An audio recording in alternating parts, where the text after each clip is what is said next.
Apa korang fikir? Korang lah yang sebaya aku ni, 50 tahun lebih.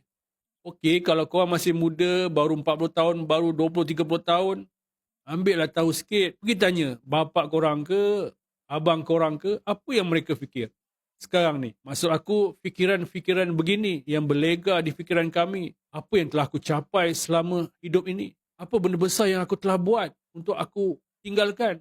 Apa legasi yang akan aku wariskan? Adakah aku anak? Adakah aku hamba Allah yang baik? Dah jadi hamba Allah yang taat, dah jadi suami yang baik, bapa yang baik, atau anak yang soleh kepada ibu bapa aku yang telah tua. Semua tu berlegah lah dalam fikiran. Maknanya kita ni, bayaku ni lah, sedang meniti atau dah mula meninjau-ninjau usia tua. Kalau kita benar-benar tahu, kenapa agaknya Allah lontarkan pertanyaan yang simple tapi powerful. Rujuk surah Takwir. Surah ke-81 ayat 26. Fa'aina tazhabun. Maka kemana engkau nak pergi? So, where are you going?